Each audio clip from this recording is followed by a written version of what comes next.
എല്ലാവർക്കും നമസ്കാരം. കേസ് മിൻഡർ പുതിയൊരു വീഡിയോയിലേക്ക് എല്ലാവർക്കും സ്വാഗതം. നമ്മളെ പ്രിലിംസ് ഒക്കെ ഇങ്ങടുത്ത് തുടങ്ങി എല്ലാവരും പഠിത്തത്തിന്റെ ഒരു തിരക്കിലായിരിക്കും അറിയാം.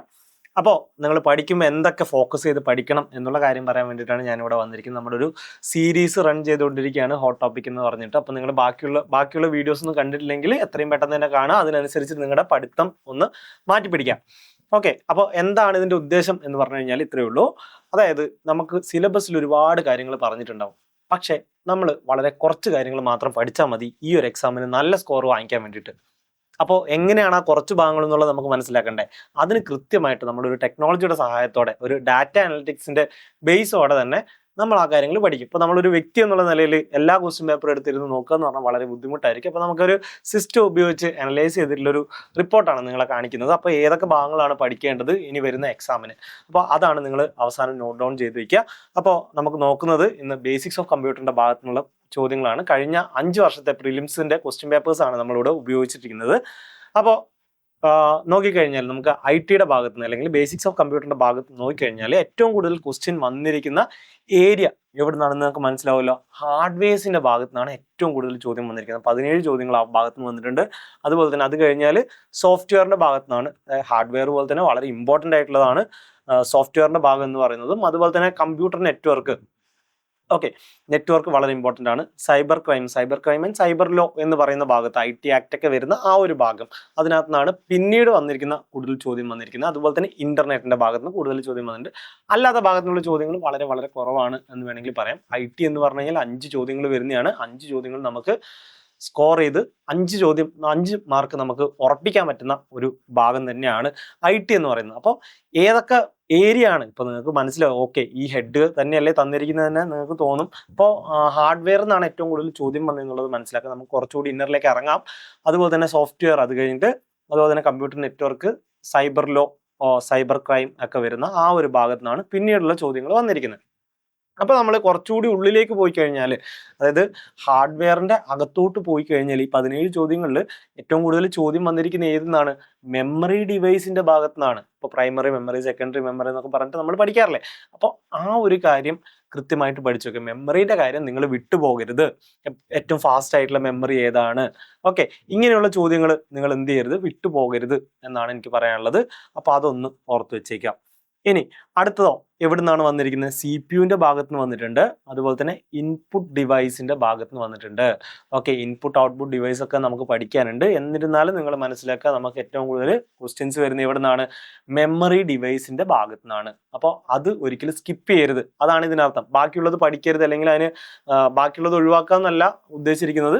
നിങ്ങൾ പഠിക്കുന്ന സമയത്ത് മെമ്മറി ഡിവൈസിന്റെ കാര്യത്തിൽ ഒരു ചാൻസ് എടുക്കാൻ വേണ്ടിയിട്ട് പാടില്ല. ഓക്കെ, ബാക്കിയെല്ലാം പഠിക്കുന്ന പോലെ അങ്ങ് പഠിച്ചു പോകാം എന്ന് വിചാരിക്കരുത്.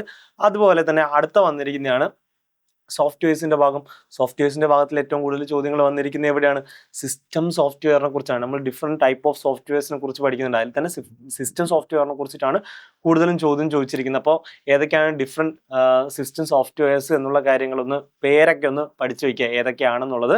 അപ്പോൾ മറന്നു പോകരുത് ആ കാര്യങ്ങൾ. അതുപോലെ തന്നെ അപ്ലിക്കേഷൻ സോഫ്റ്റ്വെയറിന്റെ ഭാഗത്തും ചോദ്യം വന്നിട്ടുണ്ട്. പ്രോഗ്രാമിംഗ് ലാംഗ്വേജിന്റെ ഭാഗത്തും വളരെ കുറച്ച് ക്വസ്റ്റ്യൻസ് മാത്രമേ ചോദിക്കാറുള്ളൂ. അതുകൊണ്ട് ആ ഒരു പ്രയോറിറ്റി മാത്രം അതിന് കൊടുക്കുക.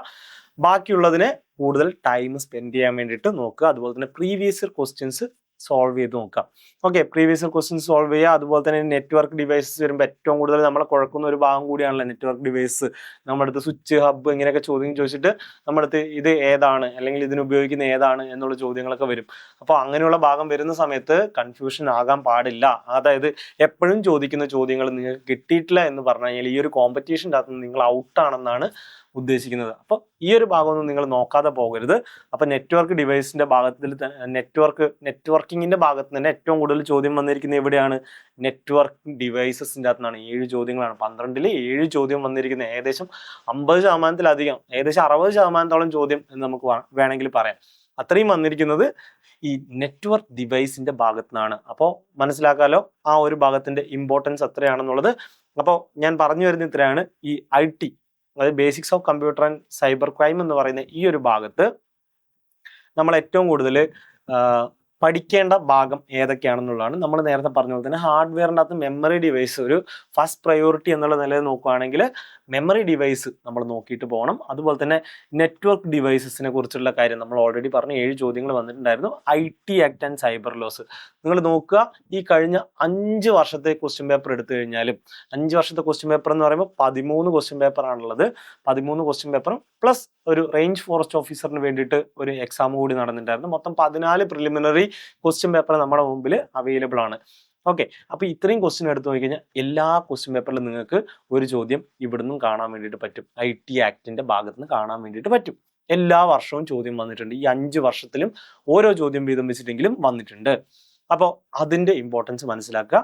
വളരെ എളുപ്പമാണ്. ആകെ കുറച്ച് സെക്ഷൻസ് മാത്രമേ ഈ ഒരു ഭാഗത്ത് പഠിക്കാനുള്ളൂ. അത് നന്നായിട്ട് പഠിച്ചു വെക്കുക. അതിനുശേഷം നമ്മൾ ഒരു പ്രയോറിറ്റി കൊടുക്കേണ്ടത് എന്ന് പറഞ്ഞു കഴിഞ്ഞാൽ different type of softwares, classification of softwares, operating system, അതുപോലെ തന്നെ ടൈപ്സ് ഓഫ് ക്രൈംസ്, അതുപോലെ തന്നെ ഇന്റർനെറ്റിന്റെ വെബ് ഡിസൈനിങ്. ഇത് അത്ര പ്രയോറിറ്റി ഉള്ള കാര്യമില്ല. വളരെ കുറച്ച് ചോദ്യങ്ങൾ മാത്രമാണ് അതിനകത്ത് വന്നിരിക്കുന്നത്. HTML എന്നൊക്കെ പറഞ്ഞിട്ട് നമുക്ക് വേണമെങ്കിൽ ഒഴിവാക്കാം എന്ന് തന്നെ പറയാം. അത്ര പ്രയോറിറ്റി അല്ല. ബട്ട് എന്നാലും ഞാനത് തീർത്തും ഒഴിവാക്കിക്കോ എന്നൊന്നും പറയുന്നില്ല നിങ്ങളുടെ അടുത്ത്. അത് കഴിഞ്ഞാൽ നിങ്ങൾക്കറിയാം CPU ഉണ്ട്, ഇൻപുട്ട് ഡിവൈസസ്. നമുക്കറിയാം ഇൻപുട്ട് ഡിവൈസസ് ഏതൊക്കെയാണെന്നൊക്കെ അറിയാം. എവല്യൂഷൻ ഓഫ് കമ്പ്യൂട്ടേഴ്സിന്റെ ഭാഗം, ബേസിക്സ് ഓഫ് പ്രോഗ്രാമിങ്ങിന്റെ ഭാഗം, ഇത്രയും ഭാഗങ്ങളാണ് നമ്മൾ ഫോക്കസ് ചെയ്യേണ്ടത്.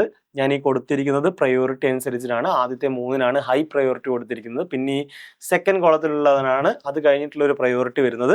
ഈ തേർഡ് കോളത്തിൽ വരുന്നതിനാണ് ഏറ്റവും ലോവസ്റ്റ് പ്രയോറിറ്റി കൊടുത്തിരിക്കുന്ന ഭാഗം എന്ന് പറയുന്നത്. അപ്പോൾ നമ്മൾ പഠിക്കുന്ന സമയത്ത് ഈ ഒരു രീതി ഫോളോ ചെയ്യണം. അതുപോലെ തന്നെ നമ്മുടെ മുമ്പിൽ കുറച്ച് സമയം മാത്രമേ ഉള്ളൂ എന്ന് മനസ്സിലാക്കുക. അതാണ് പറഞ്ഞിരിക്കുന്നത്. അപ്പോൾ എങ്ങനെ നമ്മൾ പഠിക്കണം? ടെസ്റ്റ് സീരീസ്, ടെസ്റ്റുകൾ എഴുതിയിട്ട് ക്വസ്റ്റ്യൻസ് പ്രാക്ടീസ് ചെയ്ത് തന്നെ പഠിക്കണം.